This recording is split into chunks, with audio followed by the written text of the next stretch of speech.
Welcome to another Apollo Papyrus podcast episode. I am Aaron Apollo Camp.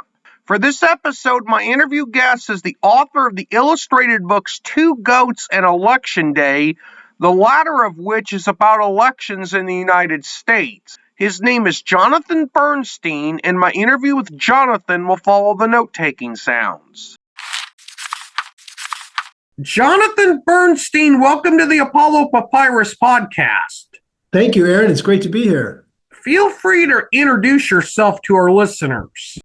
Well, my name is John Bernstein. I have a book that I came here to talk about. It's called Election Day. It's a book that we wrote with Natalia Berezina and I.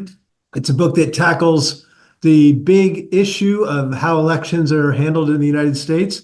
And it's sort of a book for adults, but it's a book without words. It's sort of designed like a Where's Waldo. It's a book that describes what people do on Election Day, and it goes through the story. It tells the story of 16 different characters and follows them through their day on the day of Election Day. You've also written I think it's a children's book titled Two Goats, and you recently re-released it. Without spoiling too much about Two Goats, what is that book about? Well, that book is a book that I wrote during COVID. It was a book that was inspired by my son. He and I lived together in San Francisco for 6 months during COVID.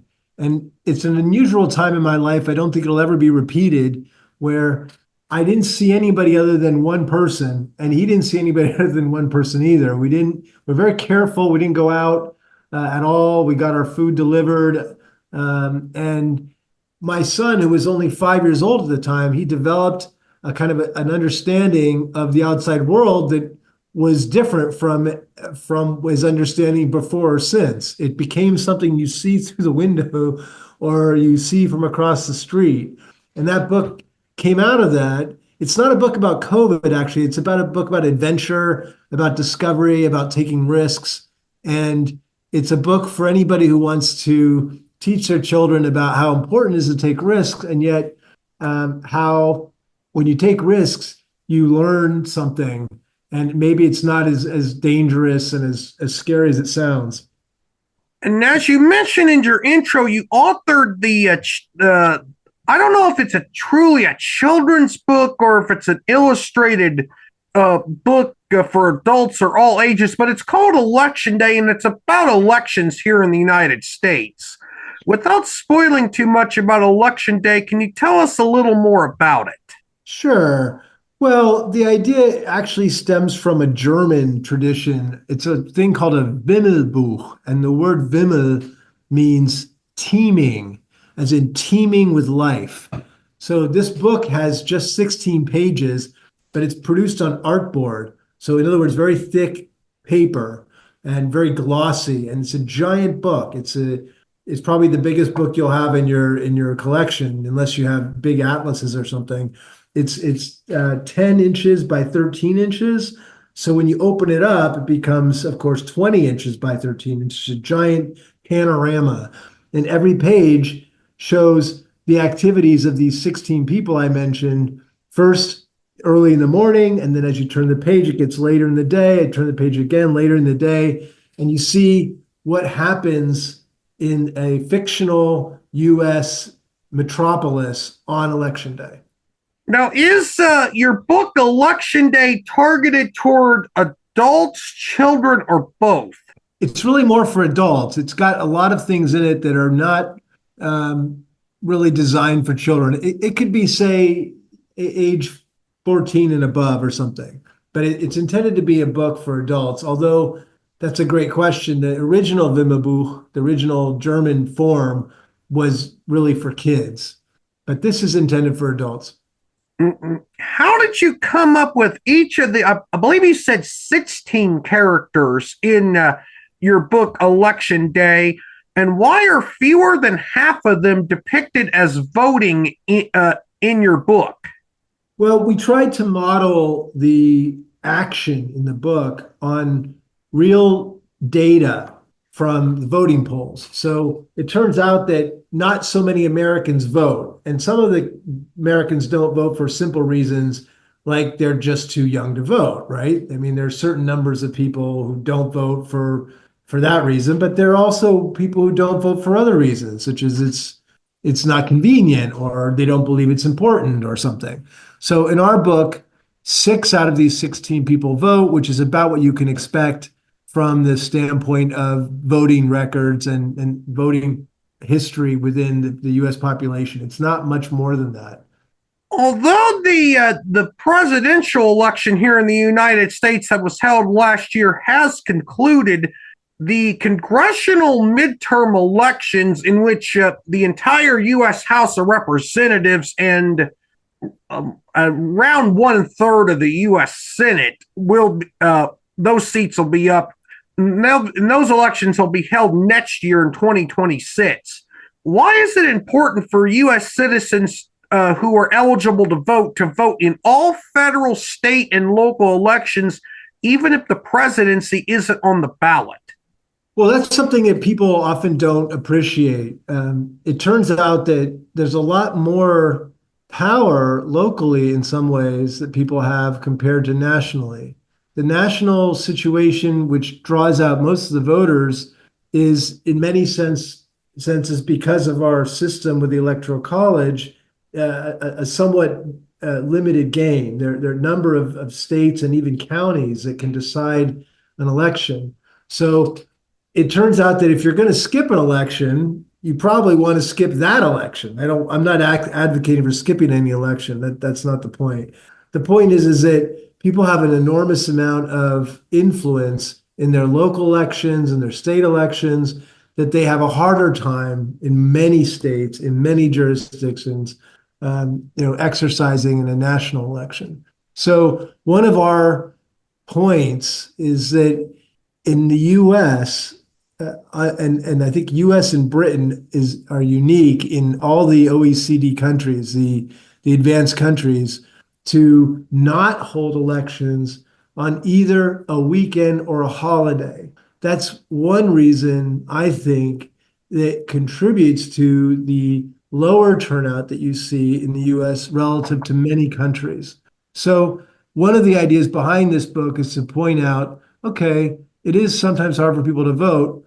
It would be a lot easier if Election Day were a holiday. And if it were a holiday, then there would be a practice, a cultural practice and a tradition of celebrating, almost like a celebration, like a holiday, the right to vote. And that could happen not only on a 4-year cycle, but also on a 2-year cycle. And there could be even situations where maybe for specific municipalities, there would be time and a schedule where people could actually have time off from work or have a break so that they could be sure to vote and to go vote.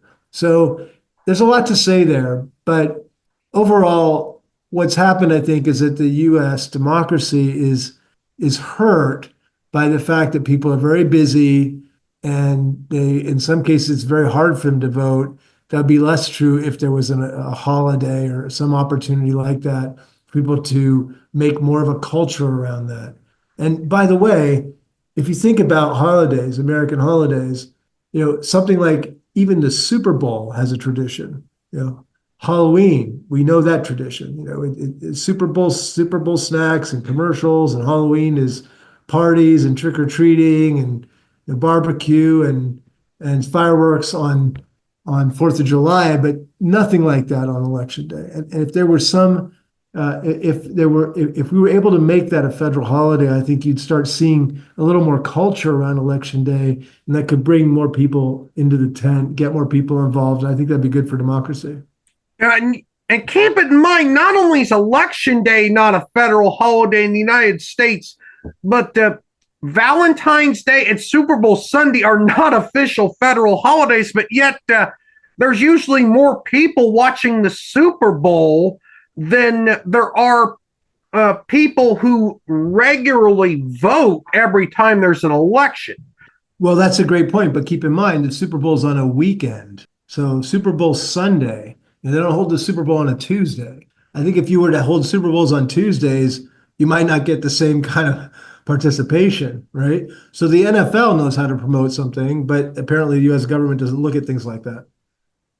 I'm going to move on to my next question here, and it's about your illustrator, Natalia Berezina. I hope I pronounced her name correctly.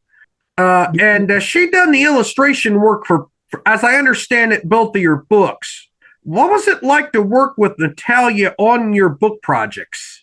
And Natalia's a brilliant illustrator. She's illustrated something like 50 children's books. She's a great painter. She's a writer. She's an illustrator. She's just incredibly talented.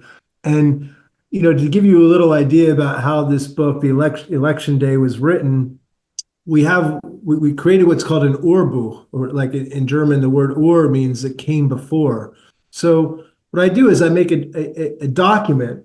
And the document has very substantial descriptions of all the characters, their backstory, their ambitions, where they lived before they live, where they now live, their family, and then pictures of them. Many of these people are actually people I know, or maybe put another way, the characters in the book are based on people I know, people I grew up with in San Francisco.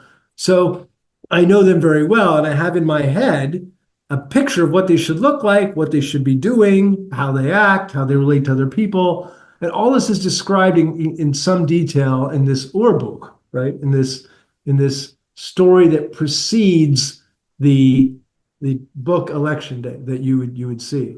And what I've just been amazed by with Natalia is she really gets the idea.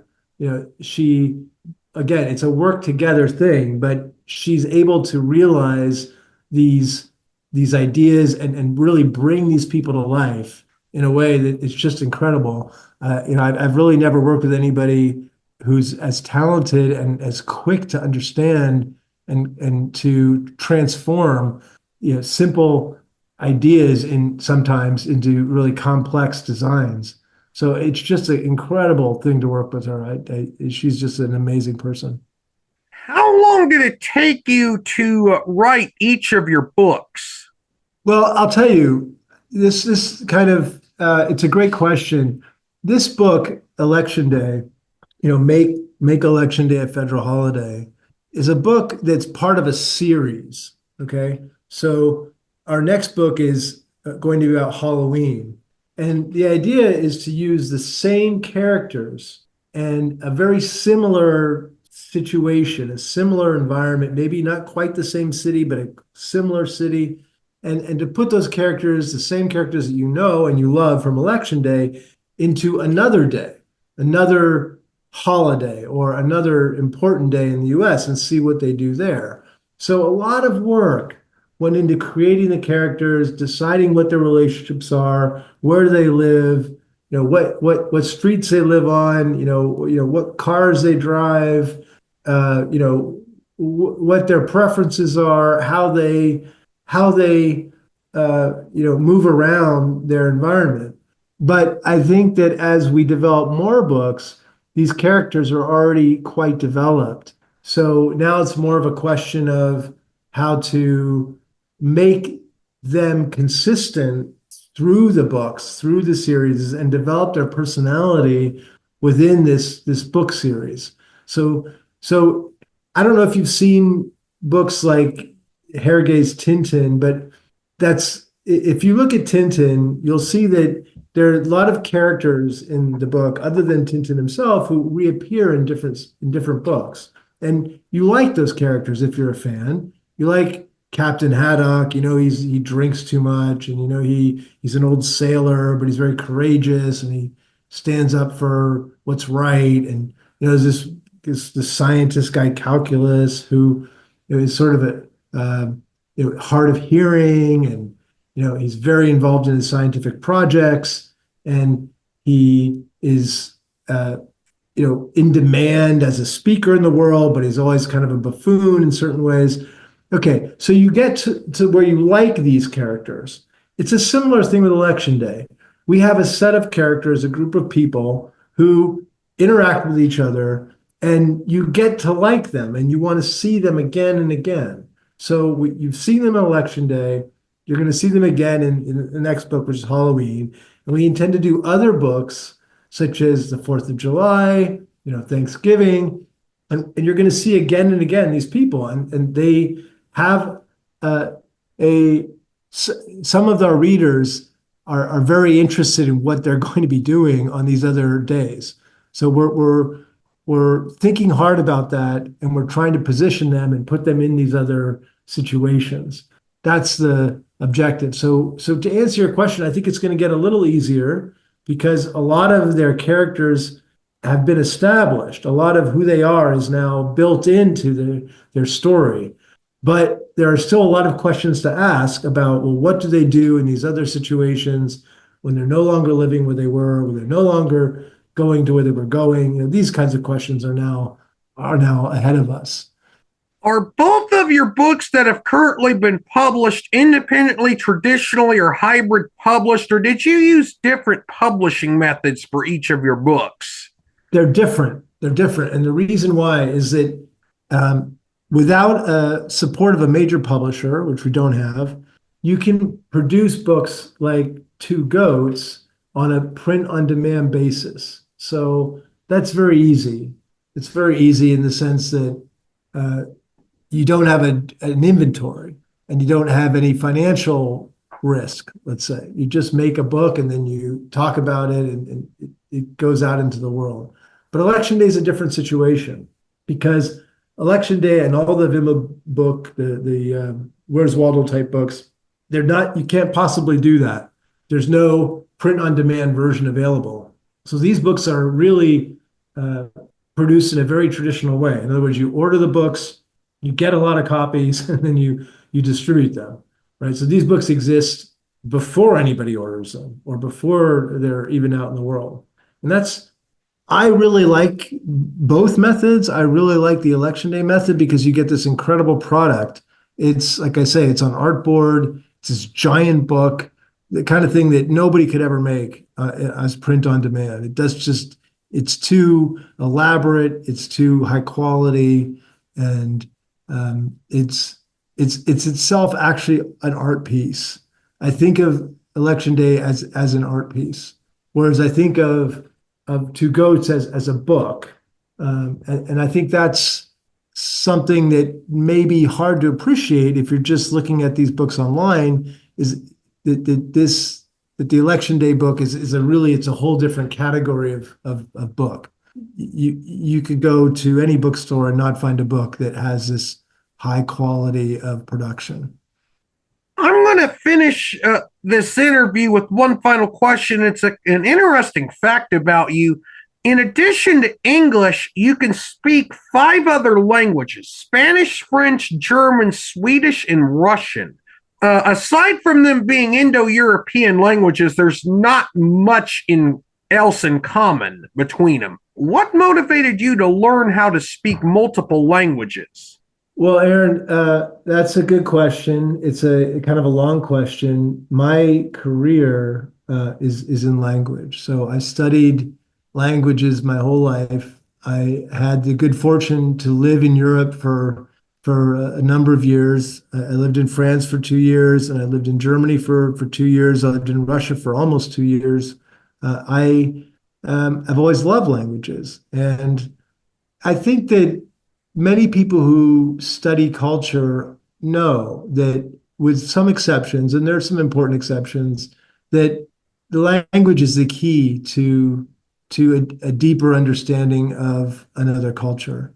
And it's important to understand other cultures, also to understand our own culture. So you don't appreciate, I think, what America is and what the US is in many respects until you go somewhere else.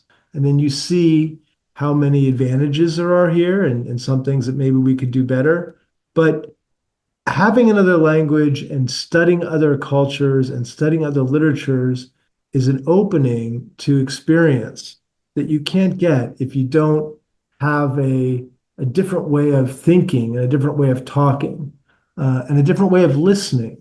Uh, it's something I think that is maybe underappreciated now because of the prevalence of English and the increasing similarity of different Western societies and really all societies in the sense that we increasingly are highly correlated in our cultural understanding, in our even in our markets. But if you want to understand what's human, it's helpful to expand beyond just a single vector and try to encounter human civilization from different cultural standpoints and different linguistic standpoints. And that requires, I think, for people learning other languages, partly learning another language is an invitation to other kinds of experience. And I think that it's hard sometimes to do that. It's hard sometimes to be able to go to another environment, go to another culture, and to present yourself and to be part of it. But every bit of that is worth it. Every struggle to engage with somebody else's tradition is worth it. So I would certainly hope that people who can do that are take that option seriously. Jonathan, thank you for appearing on the Apollo Papyrus podcast. You were an amazing guest, and I apologize for incorrectly having your book Election Day incorrectly listed as a children's book in my interview notes. Not at all, Aaron. It was great to talk with you today. Let me know if there's something else I can discuss with you, or if there's something else you want to address. I'd be happy to talk again. I enjoyed interviewing Jonathan, and as I'm finally feeling well for the first time in a while, it's great to be back producing episodes for this podcast on a more frequent basis. This is Aaron Apollo Camper reminding y'all to find your writing and reading purpose. Bye for now.